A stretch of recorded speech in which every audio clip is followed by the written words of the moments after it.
오늘 주실 말씀은 디모데후서 3장 1절로 5절 말씀입니다. 한 절씩 교독하고 마지막 절은 합독하겠습니다.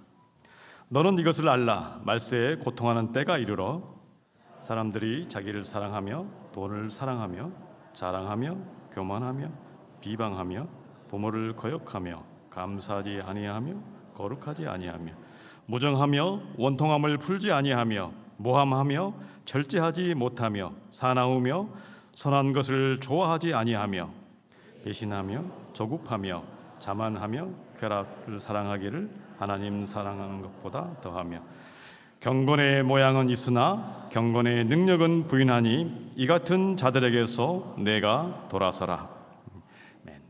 이제 전주대 한병수 목사님께서 무엇이 어려운가라는 제목으로 말씀 전해주시겠습니다.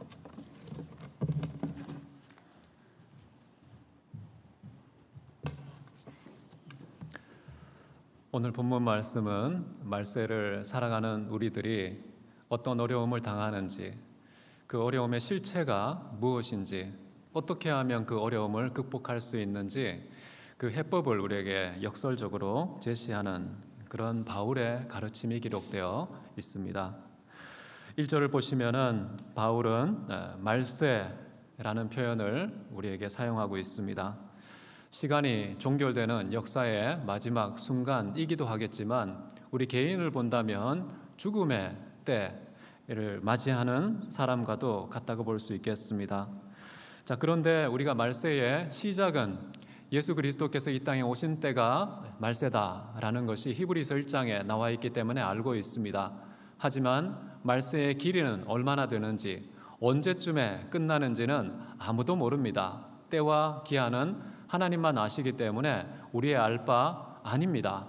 그럼에도 불구하고 사도 바울이 이 말세에 대한 이야기를 꺼내는 것은 말세의 때와 기한은 몰라도 그 말세에 어떻게 살아야 하는지, 그 삶의 태도와 방향에 대해서는 분명히 이해하고 있어야 한다라는 것을 가르치고 있습니다. 지금 사도 바울이 디모데에게 말세에 어려운 일이 생길 것이다 라는 말을 건네고 있습니다. 사도 바울의 시대에는 그나마 덜 어렵다는 뜻이기도 하겠고, 어쩌면 어려움의 축에도 끼지 못하는 상황일 수 있다는 말이겠습니다. 그러면 디모데 때는 바울의 때보다 더 어렵겠구나라고 우리가 짐작할 수 있겠죠. 그러나 디모데 시대 이후로 2000년이 지난 우리는 어떨까요? 더 말세에 가깝지 않습니까? 말세, 지 말을 살고 있는 우리에게는 어쩌면 디모데의 시대보다 더 어렵지 않겠는가라고 짐작할 수 있을 것 같습니다. 그런데 사도 바울이 살던 시대를 한번 생각해 보십시오. 나라를 빼앗겼습니다. 로마의 식민지가 되었습니다. 주권을 상실한 참으로 비참한 종과 노예의 그런 삶을 살고 있는 시대가 덜 어렵다면, 이보다 더 어려움이 말세에 생긴다면 도대체 얼마나 아파야 말세인 걸까? 이런 생각을 해보지 않을 수가 없는 것이죠. 이미 대단히 어려운데 이보다 더 심각한 그런 말세의 어려움은 도대체 무엇인지, 그 원흉이 무엇인지 생각하지 않을 수가 없습니다. 저는 사도 바울이 이런 말을 하는 것이 우리로 하여금 두려움에 빠지라는 소리가 아니라고 생각합니다. 오히려 이 두려움의 실체를 미리 이해하고 파악하고 처신할 것을 우리에게 가르치고 있다라고 생각을 합니다. 우리가 두려움의 실체를 모르면 지극히 사소한 두려움에 대해서도 바들바들 떨면서 두려움의 지배를 받며 살고 있지 않습니까? 우리가 그러나 실체를 알게 되면 이 두려움은 감정의 거품에 불과하구나라고 알 것입니다. 두려움의 실체를 뜯어보면 허상 아닌 두려움이 없는 것이 없습니다. 다 두려움은 허상이 있다는 것이죠. 하나님에 대한 경외심, 그분에 대한 두려움 외에 모든 종류의 두려움은 저는 다 가짜 또는 착각, 오해라고 생각을 합니다. 거짓의 아비 마귀는 그런 착각을 얼마나 잘 사용하는지 모릅니다. 그런 오해를 식은 죽 먹듯이 우리에게 구사하면서 우리를 두려움의 노예로 가두어 버리는 그런 일들을 자행하고 있는 것이죠. 자, 우리가 또 하나 생각할 것은요, 말세에 어려운 일이 있을 거다라고 말했기 때문에 어려운 일이 없을 수 없습니다. 그리고 어려운 일이 있다는 것은 당연한 거구나라고 받아들이는 태도가 우리에게 필요한 것 같습니다. 왜 나만 갖고 이렇게 힘들지? 왜 내가 사는 시대만 이렇게 괴로운 거야? 라고 생각할 필요가 없습니다. 사도 바울의 말을 보면은 모든 시대, 말세라 일컫는 모든 기간 속에 일어나는 어려움은 당연한 것이고 사도 바울도 감지했고 우리에게 미리 대비할 것을 가르치고 있다는 점 기억하면서 도대체 무엇이 어려운가? 그 어려운 배후에 실체가 무엇인가를 간파하면 우리가 극복할 수 있다는 사실, 오늘 본문을 통해서 함께 나누면 좋겠습니다. 자, 바울은 말세에 어려움을 끼치는 다양한 원인들을 2절부터 5절까지 열거하고 있는데요. 첫 번째 편지에서는 말세에 믿음을 떠나 이상한 가르침에 빠져드는 사람이 있을 것이다, 배교자 이야기를 했었습니다. 당연히 이 디모데 후서에서도 그런 뉘앙스가 남아 있는데요. 이번에는 아주 구체적인 그 유혹의 원인이 무엇인지 첫 번째로 꼽는 것을 한번 보십시오. 2절에 사람들이 자기를 사랑하며, 사랑이 두려움의 때를 초래하는 원흉이다? 이게 도대체 어떻게 된 말일까요? 사랑은 우리 인생이 추구해야 될 가장 가치 있는, 의미 있는 1순위 목록 아닙니까? 어떻게 사랑이라는 것이 말세의 어려움을 초래하는 가장 큰 원흉이 될 수가 있는가?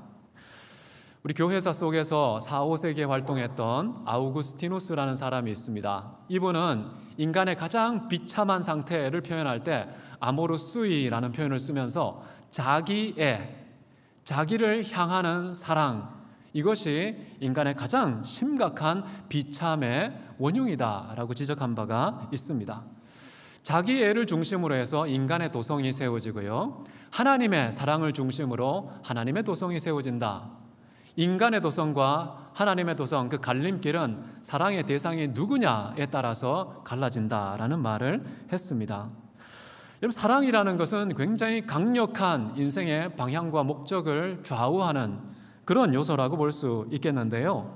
우리가 사랑하게 되면 항상 생각하든지 말하든지 처신하든지 그 사랑의 대상을 중심으로 맴도는 그런 인생을 살 수밖에 없습니다. 당연히 나 자신을 사랑하면은 나를 중심으로, 나를 기준으로 삼아 내 관점을 따라 내가 설정한 목적을 지향하며 살아가는 것은 당연한 일이 될 것입니다. 하지만 문제는 무엇입니까? 나를 사랑하는 순간 하나님이 상대화된다는 거예요. 주변에 있는 모든 타인, 이웃들이 다 상대화될 수밖에 없다는 것입니다. 내가 나를 사랑하는 것, 이거는 인생의 가장 심각한 무질서, 가장 은밀한 무질서라고 할 수 있습니다. 왜냐하면 모든 사람들이 자기를 향하니까요. 모든 사람들이 자기를 위하니까요. 자연스러운 것이고 당연한 것이고 상식적으로 이미 자리매김하고 있는 이런 개념이 무질서라는 딱지를 붙이는 순간 우리는 진짜 인간의 질서는 무엇인가 질문하지 않을 수가 없는 것이죠. 참된 인간의 본질, 인간의 질서 무엇일까요? 하나님을 사랑하는 것입니다. 그것도 목숨과 마음과 뜻과 힘을 다해 사랑하는, 하나님이 사랑의 1순위 대상이 되는 이것이 최고의 질서가 된다는 것입니다. 그래서 우리는 하나님을 최고의 선으로, 최고의 기쁨으로, 최고의 행복으로, 최고의 목적으로 삼을 때에 인생은 건강한 방향이 설정되는 것입니다.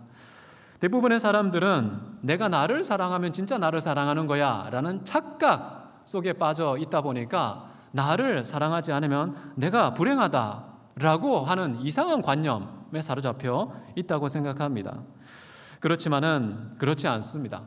우리가 하나님을 사랑할 때 목숨, 마음, 뜻, 힘을 다 걸 때에 비로소 나를 진정으로 사랑하는 때가 온다는 것이죠. 하나님의 사랑은요, 인생의 첫 단추와 같습니다.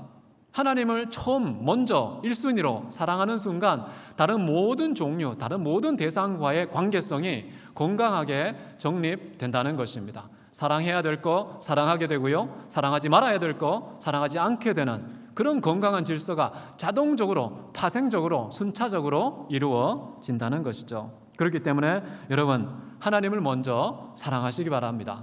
그러면은 진짜 내 이웃을 사랑할 수 있고요, 진짜 자연을 사랑할 수 있고, 무엇보다 나 자신을 진짜 사랑하는 결과가 나올 것입니다. 성경에 보면 이런 말씀이 있죠. 예수님께서 아버지나 어머니를 나보다 더 사랑하는 자는 합당하지 않다. 나보다 더 부모나 자녀를 사랑하면 합당하지 않다. 여러분, 이런 말을 들으면 어떻습니까? 거 봐, 기독교는 가정을 파괴하는 아주 못된 종교야 라고 판단하지 않습니까? 그러나 이 말의 의미는 무엇일까요? 가정을 사랑하지 않아도 된다는 말일까요? 그게 아닙니다. 하나님을 1순위로 먼저 사랑해야 비로소 진정한 부모 사랑, 자녀 사랑, 부부 사랑이 가능하다라는 메시지가 이 안에 담겨 있는 것이죠. 그렇기 때문에 우리는 하나님을 사랑하되 하나님보다 더 앞세워 우선적으로 사랑하는 대상이 생긴다는 걸 두려워해야 됩니다. 그런 일이 생기지 않도록 철저히 경계하는 삶을 살아야 되는 것이죠. 그런데 말세에 가장 심각한 문제, 최고의 어려움이 도래되는 심각한 원흉 1번지가 바로 인간 사랑, 자기 자신에 대한 사랑. 이것이 말세에 어려움을 주는 1순위 원흉이다 라고 우리에게 가르치고 있습니다. 이렇게 사랑의 첫 단추가 잘못 꿰어지면요, 두 번째 어려움이 생깁니다. 여기는 뭐라고 나와 있습니까? 돈을 사랑하며 라는 말이 나옵니다. 여러분, 사랑도 순서가 있습니다. 하나님을 먼저 사랑해야 됩니다. 그럼 두 번째는 뭘까요? 사람을 사랑해야 됩니다. 마지막 세 번째가 이 자연을 사랑한다. 사랑하는 단어 표현은 오히려 사용한다라는 표현이 훨씬 더 정확할 수 있겠습니다. 어쨌든 돈을 사랑하면 신기하게도요, 존재의 질서가 다 파괴됩니다. 사랑하면 사랑의 대상을 중심으로 움직인다고 그랬죠. 돈이 사랑의 대상이 되잖아요. 그러면 하나님은요, 그 돈을 위한 수단으로 전략합니다. 다른 모든 사람들도, 심지어 나 자신도 돈을 향한 수단으로 취급되기 쉽습니다. 사람을 볼 때 어떻게 이해할 수 있을까요? 내 주변에 있는 모든 사람들은 다 발 달린 화폐라고 생각하는 것이죠. 한 사람의 가치를 평가할 때에도 화폐의 교환 가치 기준을 따라서 이 사람은 묵직한 가치를 가졌구나, 돈 벌 만한, 돈 되는 사람, 돈 안 되는 사람, 박대와 환대를 결정하는 기준이 될 것입니다. 참으로 불쌍하고 비참한 일이 생기는 것이죠. 이렇게 돈이 사랑의 대상이 되는 순간 아무리 선한 사람도요, 돈벌이를 위해서는 그 사람을 공격하고 그 사람을 매장하고 그 사람을 죽이기까지 하는 그런 일도 생기고, 돈만 된다면 악한 사람과 기꺼이 결탁하고 타협의 악수를 나누는 그런 판단도 내리는 이런 총체적인 무질서가 끊임없이 생기게 된다는 것입니다. 자기를 사랑하고 돈을 사랑하고, 이것이 말세의 어려움을 주는 가장 심각한 문제라고 언급하고 있고, 그 다음 세 번째는 뭐겠습니까? 나 자신을 사랑하고 돈을 사랑하니까 그 다음 나오는 건요, 자기 자랑입니다. 자랑하며 라는 말이 나옵니다. 자랑이라는 것은 아무것도 없음에도 불구하고 마치 뭔가가 있는 것처럼 착각하면서 또는 오해하면서 나아가서 사람들로 하여금 그것을 왜곡시키고 부풀려서 자기를 가식적으로 위선적으로 바꾸는 그런 태도가 자랑이라고 볼 수 있습니다. 자랑하는 사람의 특징은요, 나의 괜찮은 부분은 드러냅니다. 나의 부족한 부분은 감추는, 이런 방식으로 내 내면적인 가치를 왜곡하고 과장하는 그런 태도를 취하게 되는 것이죠. 자기를 뜯어고치는 일종의 자기 성형이라고도 볼 수 있겠습니다. 자랑하는 이유는 무엇입니까? 나 자신에 있는 그대로가 아니라 그 이상의 평가를 받고 싶어하는 욕망이 그 배후에 있는 게 아니겠습니까? 더 깊게 본다면 자존감이 없기 때문에 자랑하는 거예요. 나 자신의 존재의 가치에 대한 무지함 때문에 자랑하게 된다는 것이죠. 우리는 사실 인간의 존엄성과 가치가 하나님의 형상이라는 토대 위에 기초하고 있습니다. 그렇기 때문에 우리가 땀 흘려서 자랑하고 높인다고 할지라도 더 멋져지는 게 아니에요. 서로를 악평하고 폄하한다고 하더라도 우리가 낮아지는 것도 아니에요. 누구도 변경하지 못하는 하나님의 형상이라는 만인에게 공통적인 존엄성과 가치가 있습니다. 그것을 안다면은 자랑할 필요도 없고요. 열등감 가질 필요도 없는 것이죠.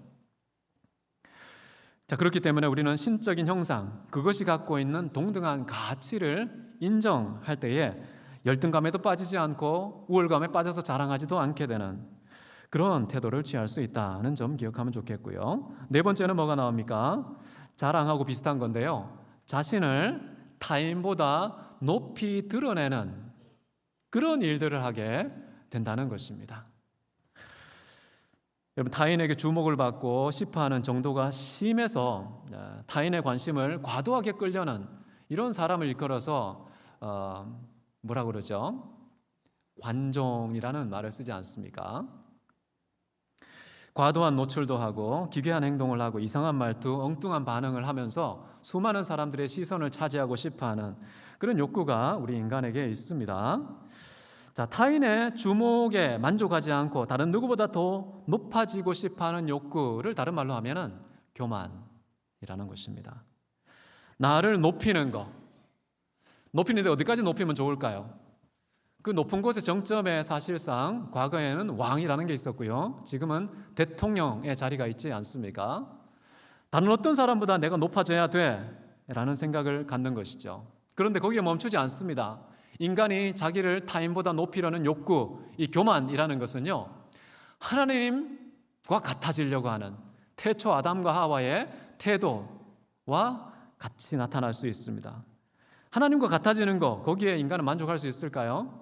거기에도 만족하지 않습니다. 하나님보다 더 높아지려고 하는 그런 욕구를 마구 분출하는 것이죠. 신의 자리까지만이 아니라 신의 자리 너머의 높은 자리를 추구하는 자기를 높임, 교만이라는 거 도저히 만족할 줄 모르는 마음의 항구적인 갈증이라고 보시면 되겠습니다. 근데 문제는 무엇입니까? 높이는 건 좋아하는데 정작 높음에 합당한 자질을 갖추었느냐? 그렇지 않다는 거예요. 그만큼의 분별력이 있느냐? 그만큼의 지혜가 있느냐? 그만큼의 인품이 있느냐? 없잖아요? 없음에도 불구하고 무작정 자신을 타인보다 높이고자 하는 욕망, 그게 위태로운 길, 그 패망의 지름길이 되는 거 아니겠습니까? 그래서 교만은 뭡니까? 멸망의 앞잡이라고 얘기하는 것입니다. 자격도 없으면서 자질도 없으면서 무작정 나의 탐보다 높아지니까 그 떨어지는 위태로움이 얼마나 심각해지겠습니까? 그래서 우리는 교만하지 않는 것, 바로 이 말세의 어려움을 저항하는 우리의 태도가 될 것이라고 생각을 합니다. 자, 그 다음에 나를 타인보다 높이는 것, 다음에는 바로 악담이 나옵니다. 이 비방하며라는 표현이 나오는데요, 나쁘게 말하기라고 볼 수가 있겠습니다. 교만한 사람들의 특징이 있다면요, 나보다 높아진 사람을 보고 견딜 수가 없는 거예요. 그러니까 악담을 하는 겁니다. 비방을 하는 겁니다. 나쁘게 말하기를 하는 것이죠. 자, 이런 태도의 배후에는 미움의 감정이 저는 도사리고 있다고 생각합니다. 그 사람의 언어를 가만히 들어보면은요, 이 언어의 온도, 습도, 말의 속도, 목소리의 굵기, 말하는 분량, 여러 가지가 다 사랑의 조정을 받습니다. 또는 미움의 조정을 받습니다.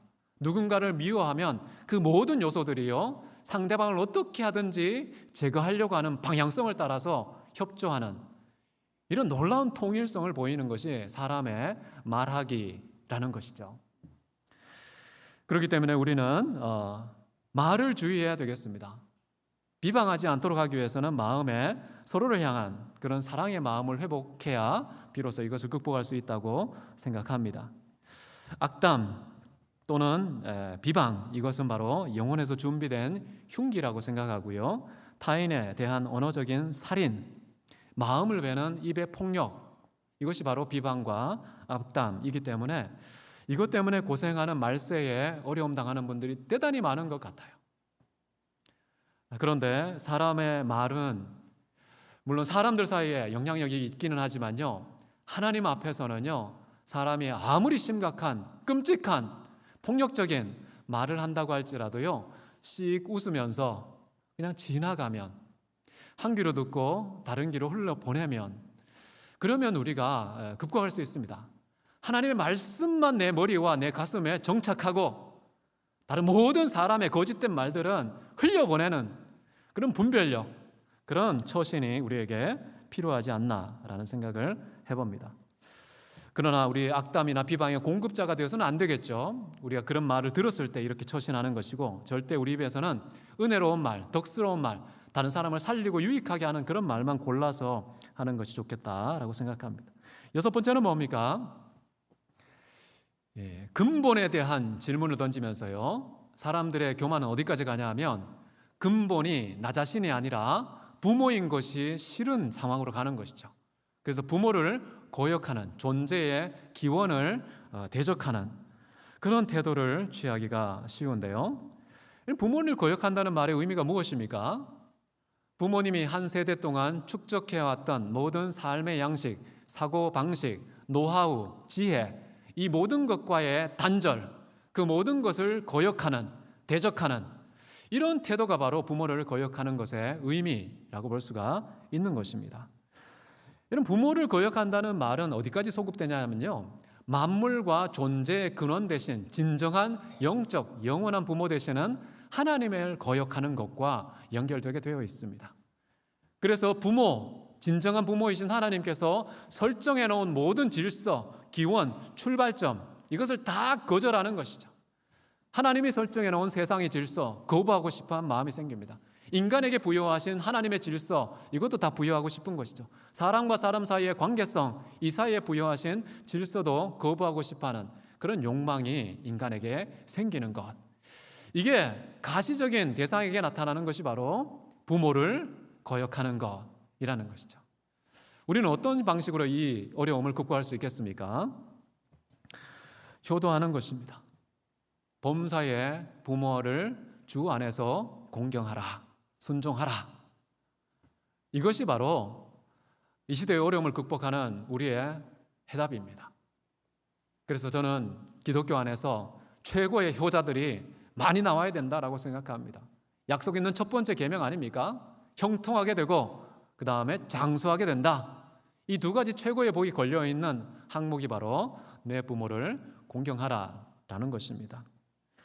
자, 그렇기 때문에 우리는 어려움을 극복할 수 있는 하나님의 말씀, 하나님의 해결책이 우리에게 있다라는 점을 기억하면 좋겠고요. 그 다음 일곱 번째는요, 감사하지 않음이라는 말이 나옵니다.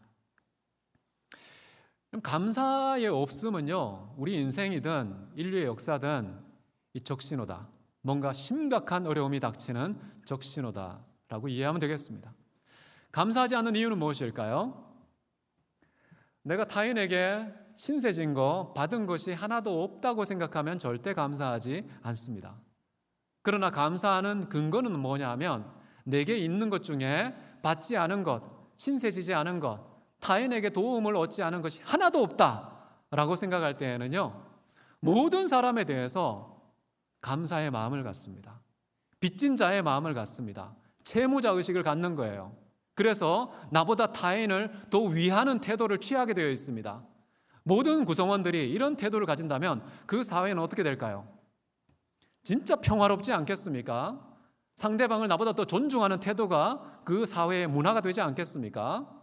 그렇기 때문에 이 감사라는 것은 굉장히 중요한, 이 시대 말세의 어려움을 극복하는 대단히 중요한 열쇠가 될 수 있다는 것, 이것을 우리가 구현할 수 있으면 참 좋겠다라고 생각을 합니다.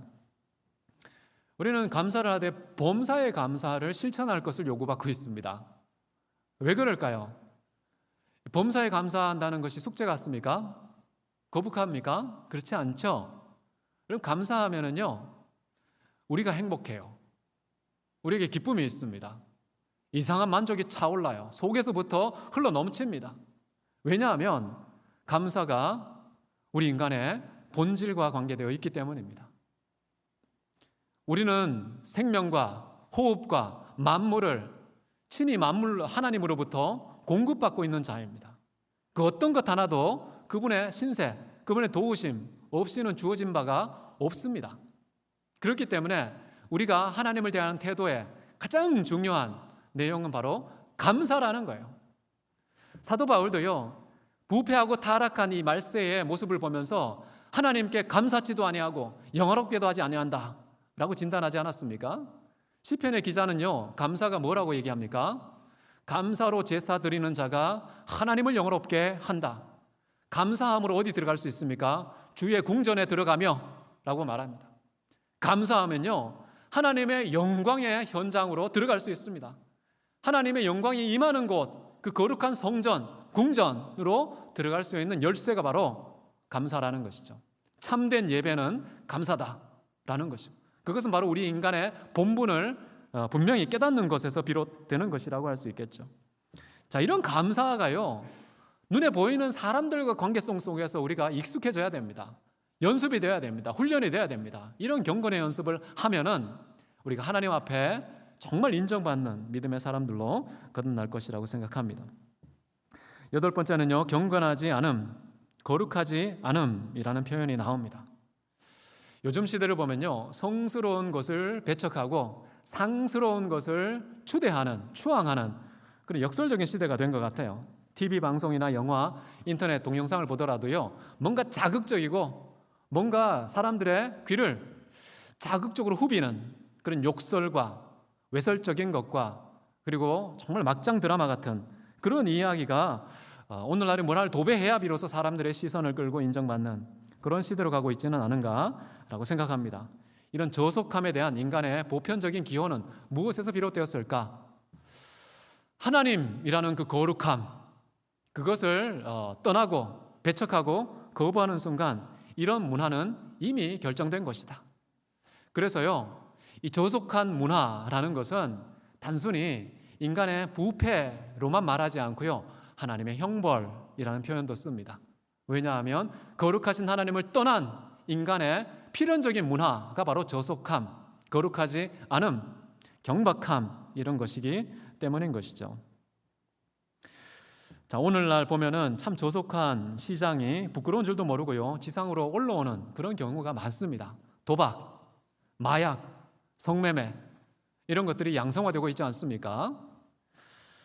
인권 또는 자유라는 명분을 앞세우면서 합법화를 추진하고 있는 그런 끔찍한 그런 일도 오늘날 말세에 아주 심각한 문제를 고발하고 있지 않나 싶습니다. 3절을 보시면은요, 여기 보면은 무정하며라는 말이 나옵니다. 우리나라는 삼천리, 반도, 금강산, 우리나라가 이웃사촌이라는 개념이 누구보다 강하지 않습니까? 왜냐하면 외세의 핏줄이 섞이지 않은 단일 민족, 이런 의식이 참 강한 그런 나라라서 우리만큼 이웃사촌 개념이 정착되어 있는 나라가 또 어디 있는가라고 생각하지만 요즘에 보면은 그렇지 않은 것 같아요. 옆집에 누가 사는지도 모릅니다. 여러분, 정이 있다는 거, 무정한 정이 없다는 거, 그것은 바로 저는 공감의 여부에 있다고 생각합니다. 사람과 사람 사이에 정서적인 공감이 큰 만큼 정이 있는 사회, 그것이 없는 만큼 무정한 사회가 되는 것이죠. 사람과 사람 사이에 어떤 공감대를 묶어주는 그 최대치는 바로 저는 아까도 말씀드린 하나님의 형상이라고 생각해요. 하나님의 형상은 가지지 않는 사람이 아무도 없습니다. 모든 사람들의 가장 일반적인 공통성은 하나님의 형상이라는 것이죠. 돈이 기준이 되면요, 부자와 빈자가 교감을 형성할 수가 없습니다. 지식이 기준이 되면요, 유식한 사람과 무식한 사람이 공감하기 굉장히 어렵습니다. 높은 지위, 낮은 지위에 있는 사람 공감하기 어렵습니다. 수많은 사람들이 정말 같은 정서와 마음을 가지고서 뭔가 정이 있는 사회, 마음이 통하는 사회가 되기 위해서는요, 인간의 가장 근본적인 토대로서 하나님의 형상이 강조되지 않으면, 존중되지 않으면 우리가 이해하기 어려운 것이죠. 우리는 하나님 형상이라는 같은 뿌리를 가진 같은 인간이다. 그때 비로소 진정한 정서적인 교감이 일어날 수 있다고 생각합니다. 10번째는 화해하지 않음이 나옵니다. 화해하지 않는다는 것은 대화하지 않겠다는 것이죠. 협의하지 않겠다는 것이죠. 자, 그렇지만은 문제를 해결하기 위해서는 반드시 타협하고 대화하면서 화해해야 되는 것입니다. 그렇게 하기 위해서는 둘 사이에 빈 공간이 마련되어서 거기에서 비로소 대화가 이루어져야 되는 것인데요, 나와 너의 빈 공간이 마련되는 유일한 비결은 뭐냐 하면 한 발짝씩 양보하는 것입니다. 양보라는 한 발짝의 희생이 없으면 절대 화해할 수 없는 것이죠. 예수님 같은 경우에는요, 인간과 인간 사이에 막힌 담을 허무셨죠. 심지어 자기 몸으로 허무셨다라는 표현이 나옵니다. 그렇기 때문에 우리는 서로 막힌 담이 허물어진 한 몸, 세 사람을 이루었습니다. 나아가서 하나님과 인간 사이에 그 막힌 담도 친히 당신의 몸으로 허무셔서 하나님과 우리 사이에도 화해하게 하셨습니다. 그래서 최고의 양보, 생명까지 양보하신 예수 그리스도라는 빈틈 때문에 비로소 하나님과 우리 사이에 대화할 수 있는 여지가 마련된 것이죠. 우리도 마찬가지입니다. 삶을 살고 있는 모든 속한 공동체에서요, 진정한 화목을 원한다면은 양보하고 희생하고 포기하고 한 발짝 물러나는 이런 태도를 취하지 않으면은 결코 화목은 이루어질 수 없는 것이죠. 자발적인 손해가 필요합니다. 집요한 이익만 추구하면 누구도 화목에 이를 수가 없다.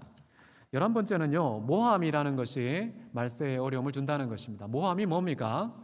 헬라어로는 우리가 익숙한 말인데요, 디아블로스라는 말입니다. 디아블로스가 뭡니까? 마귀라는 뜻이죠. 마귀라는 말이 바로 모함, 참소하는 자,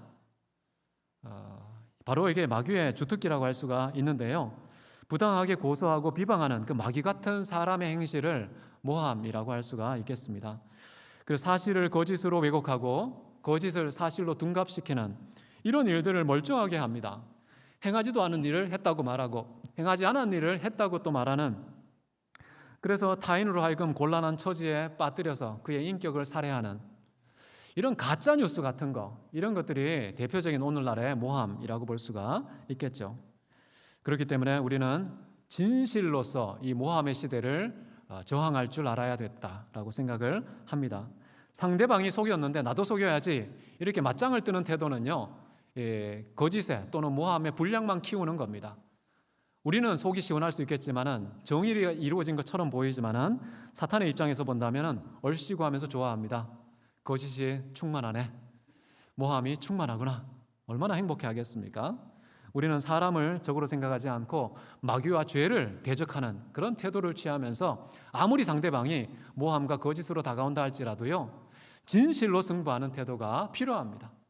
선으로 악을 이기라, 사도 바울의 주문 아닙니까? 12번째는요, 절제하지 못하는 것이라고 나옵니다. 이걸 문자적인 의미로 번역하면 이런 겁니다. 힘이 없는 상태라고 번역할 수 있습니다. 어떤 힘입니까? 단순히 이렇게 근력을 말하는 게 아니에요. 금력을 말하는 것도 아닙니다.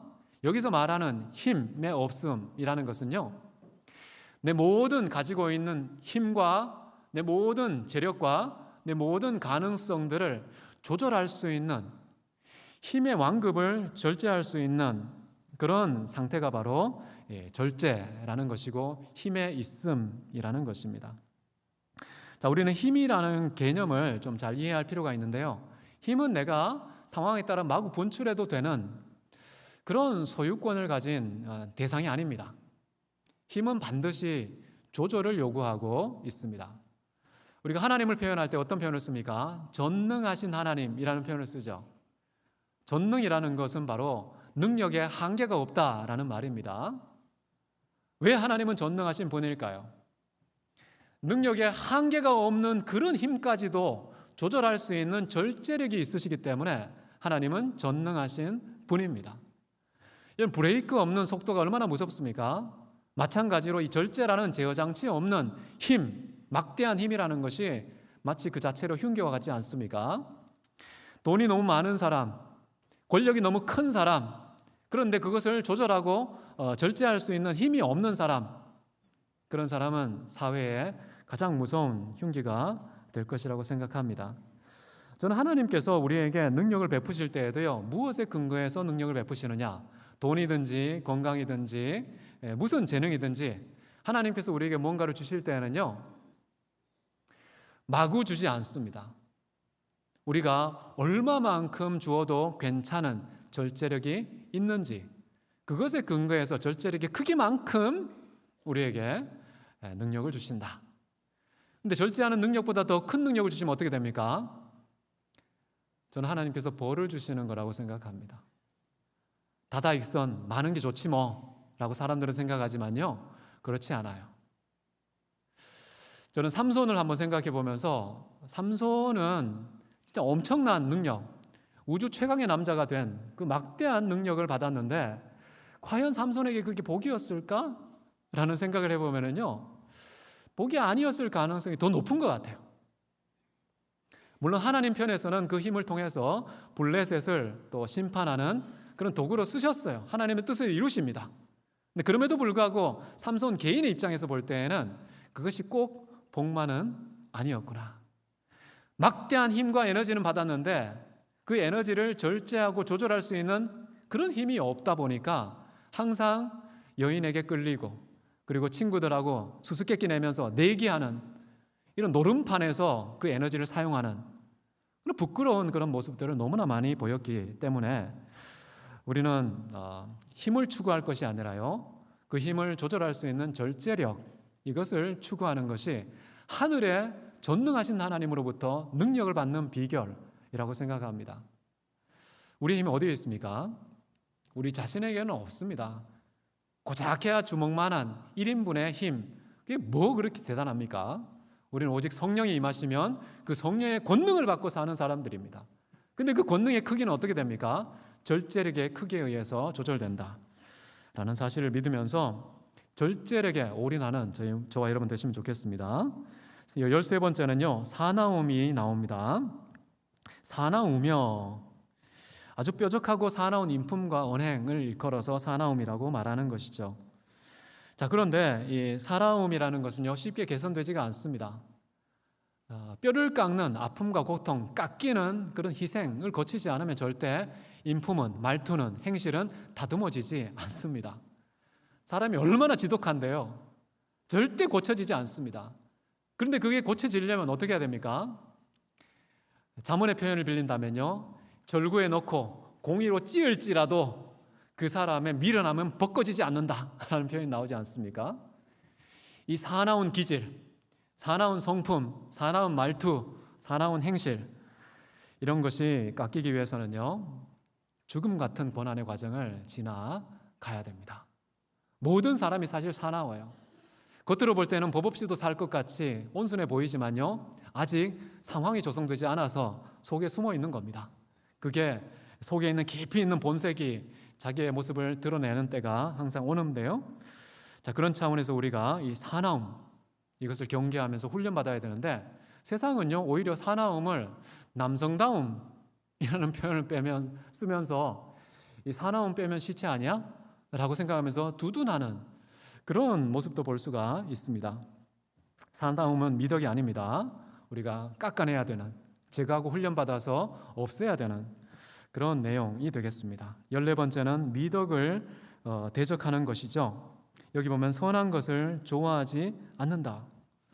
원래 인간은 선한 것을 좋아해야 되는 거 아닙니까? 악한 것을 싫어해야 되는 거 아닙니까? 그런데 이 가치관이 뒤집어져서요, 선한 것, 미덕이라고 나올 수 있습니다. 이 미덕이라는 것을 적대하는 태도를 취한다는 것입니다.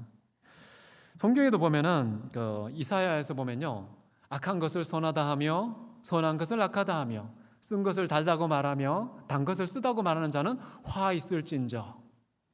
이사야 시대에도요, 그런 가치, 이 도덕을 뒤집어 엎어서 왜곡시킨 사람들이 대단히 많았던 것이죠.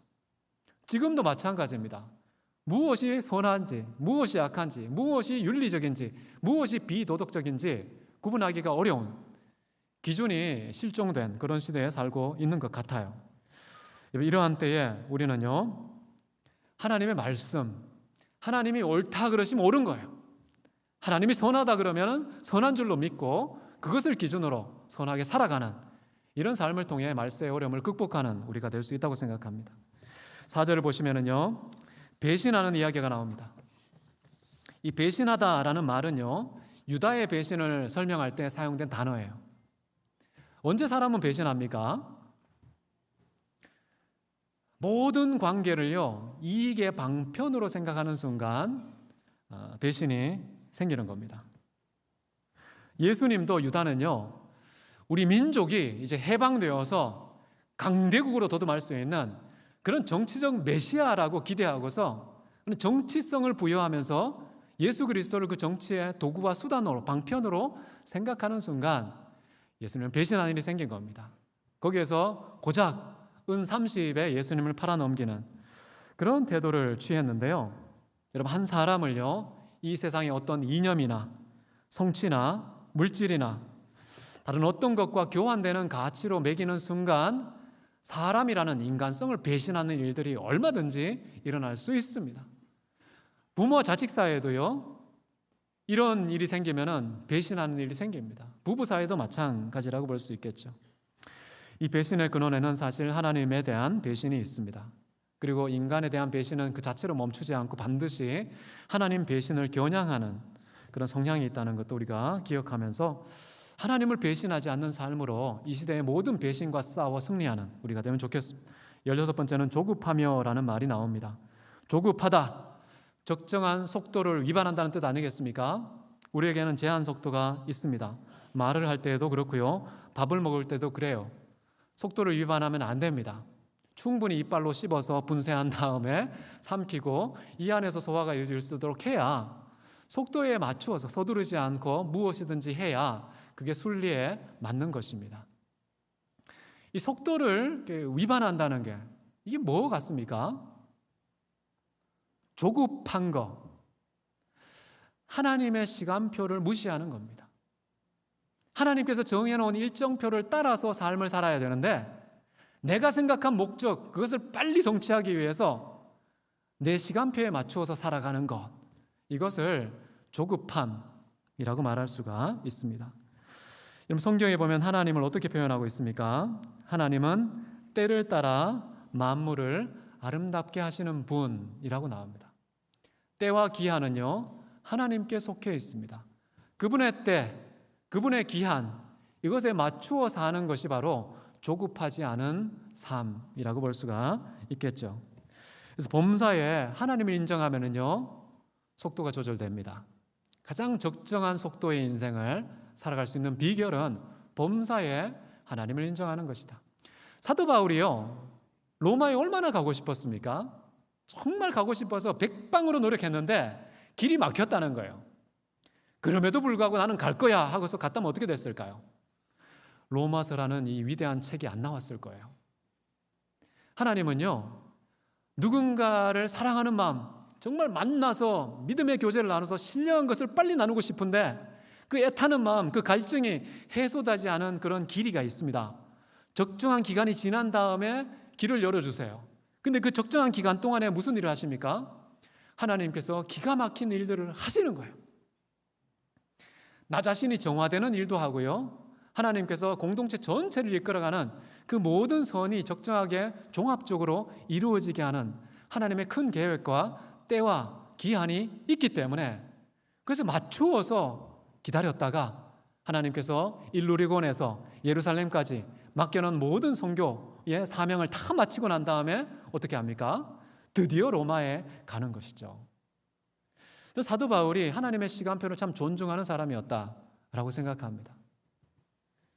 자, 그런 차원에서 우리도 평강의 하나님께서 우리 마음에 안정감을 주시는 그 적절한 시간표를 따라서 살아갈 때에 조급한 시대, 빨리빨리 움직여야 직성이 풀리는 이 말세의 어려움을 극복할 수 있다고 생각합니다. 17번째는요, 하나님은 자만을 금지하고 있습니다. 사람들은 자만합니다. 이 자만이라는 것은 긍지나 허영으로 의식이 부풀어 오르는 것이라고 정의되어 있습니다. 사람들에게는 자기 자신에 대한 지나친 기대가 있습니다. 지나친 신뢰가 있습니다. 그러니까 나는 당당해, 떳떳해, 위대해 라고 스스로에 대한 신뢰와 자만이 생기는 것이죠. 이 자만은요, 사도 바울 자신이 체험을 했습니다. 받은 계시가 너무 커서 하나님께서 자고할까 봐, 스스로 만족할까 봐 하나님께서 옆구리에 쿡 찔러 놓은 게 있죠. 사탄의 가시를 옆구리에 찔러 놨습니다. 얼마나 아팠을까요? 하나님께 3번 기도했어요. 응답해 주셨습니까? 응답해 주셨는데 원하는 방향이 아니었어요. 네 은혜가 네게 족하다라고 말씀을 하셨어요. 아파 죽겠는데 은혜라고 표현을 합니다. 아픈 게 은혜 맞습니까? 아니잖아요. 그런데 자만한 것보다요, 고통당하는 것이 훨씬 더 큰 은혜이기 때문에 은혜라고 말하는 것입니다. 우리도 인생을 살다 보면은요, 인생에 가시 하나쯤은 다 있습니다. 왜 그런 가시가 있는가? 이 자녀를 통해서도 주어질 수 있고요, 부부 관계를 통해서 그 가시가 있을 수도 있습니다. 직장의 동료를 통해서도 가시가 있을 수 있습니다. 건강에 가시가 있을 수도 있습니다. 다양한 종류의 가시가 있는데요, 사람마다 달라요. 근데 그 가시의 용도가 있습니다. 이게 다 자만 방지용 가시구나 라고 생각하면서 하나님의 은혜에 감사하는 삶을 사십시오. 그래서 정말 부부 사이에 어려움이 있다면요, 저 아내, 저 남편을 주셔서 내가 감사합니다.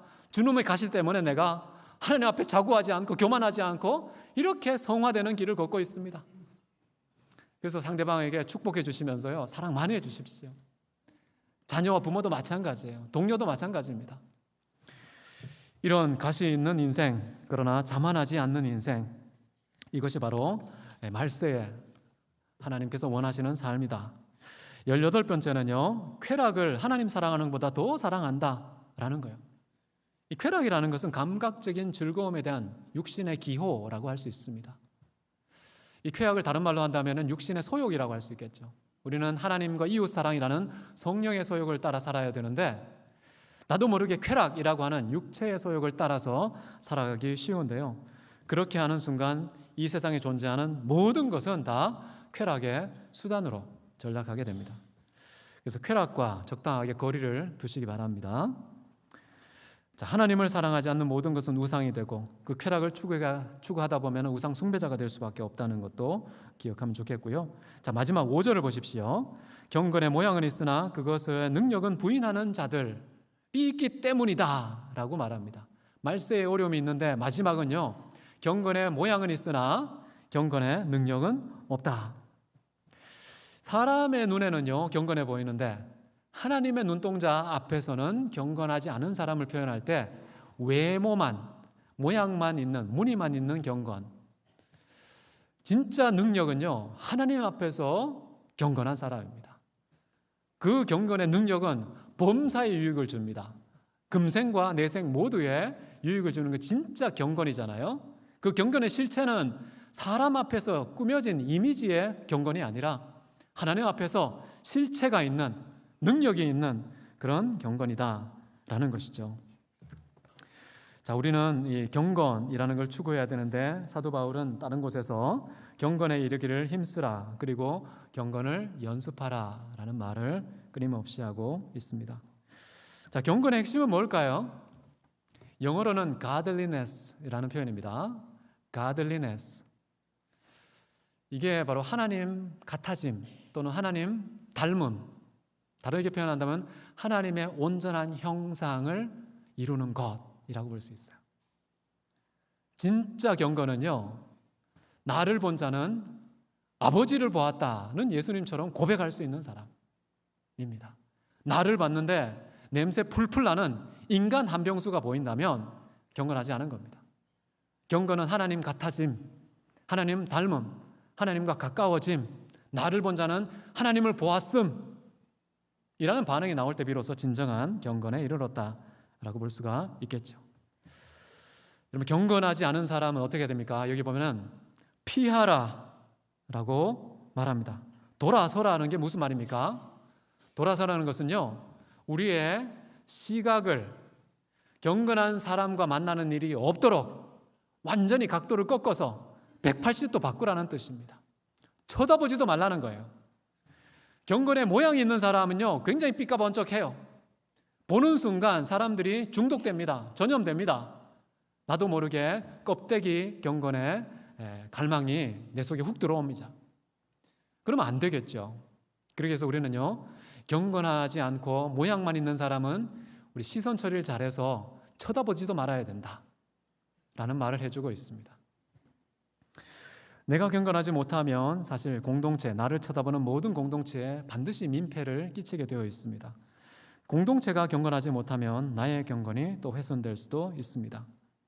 자, 그렇기 때문에 저는 신앙이 불어난 그런 무리에게서 거리를 두고 피하는 것이 좋다라고 생각합니다. 사람이 바글바글 모이면 그게 마치 경건의 증거인 것처럼 착각하는데요, 그렇지 않아요. 세상 사람들은 경건보다 불경을 더 좋아하는 경향이 있습니다. 그런 기호가 반영됐을 뿐이에요. 사람 많이 모였다, 이게 기준이 아닙니다. 항상 하나님을 쫓아가는 사람들은 좁은 길, 협착한 그런 길목으로 접어드는 경우가 더 많다는 점 기억하면 좋겠습니다. 이제 말씀을 정리하겠습니다. 말세에 어려움을 당할 거야. 왜 어려움을 당하는 줄 알아? 첫 번째는 자기를 사랑하기 때문이야. 돈을 사랑하기 때문이야. 교만하고 자랑하기 때문이야. 부모님을 거역하기 때문이야. 사악하기 때문이야. 배신하기 때문이야. 수많은 원인들을 다 이야기합니다. 우리는 이 말세의 어려움을 어떻게 이해하면 좋겠습니까? 내가 말세에 태어나지 말았으면 좋았을 걸, 이렇게 생각할 필요 없고요. 우리에게 말세의 어려움은 역설적인 순기능이 있습니다.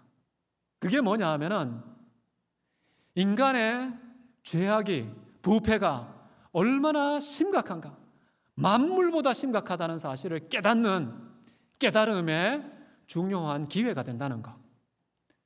두 번째는요, 이 말세의 어려움을 극복하는 방법이 뭐냐 하면 모든 게 다 하나님을 향하면 극복됩니다. 하나님을 사랑하면 극복됩니다. 더 나아가서 경건의 본체이신 예수 그리스도를 닮아가면 이 어려움의 때를 극복한다는 거예요. 뒤집어서 보면은 말세의 어려움은요, 우리로 하여금 예수님에게 가까이 다가가도록, 그분을 닮지 않으면 견딜 수 없도록 떠미는 역설적인 순기능을 해주고 있다라는 차원에서 사도 바울이 열거한 19가지의 이 어려움을 잘 이해하고 오히려 하나님 앞에 온전한 사랑과 경건으로 이 어려움의 때에 정말 해결책이 열쇠가 되는 우리 각자가 되시면 좋겠다라고 생각합니다. 예수님이 답이라는 걸 사도 바울이 이렇게 복잡한 설명을 통해서 궁극적인 종착지는 예수 닮기라는 사실로 설명하고 있다라고 저는 생각을 합니다. 함께 기도하시겠습니다. 사랑과 은혜가 많으신 하나님 아버지, 말세를 어려운 때로 만드는 원흉들 나누었습니다. 동시에 그 원인들을 극복하는 방법들에 대해서도 나누었습니다. 우리에게 생기는 모든 어려움 그 자체로는 아프고 힘들고 슬프지만 그것이 우리로 하여금 하나님을 더욱 간절하게 찾게 만들고 이 세상에 대한 사랑을 포기하게 만들고 우리로 하여금 하나님의 자녀다운 자녀로 만드는 촉매로 작용할 수 있게 하신 것 감사를 드립니다. 그러므로 어려움 속에서도 우리가 감사와 찬송이 마르지 않게 도와주시고 어려운 말세에 사도 바울의 이 교훈을 따라서 더욱더 강력한 빛과 소금의 역할을 온 세상에 잘 감당할 수 있도록 우리 개개인과 갱신 공동체 가운데 함께하여 주시기를 간절히 원하며 살아계신 예수 그리스도 이름으로 기도했습니다. 아멘.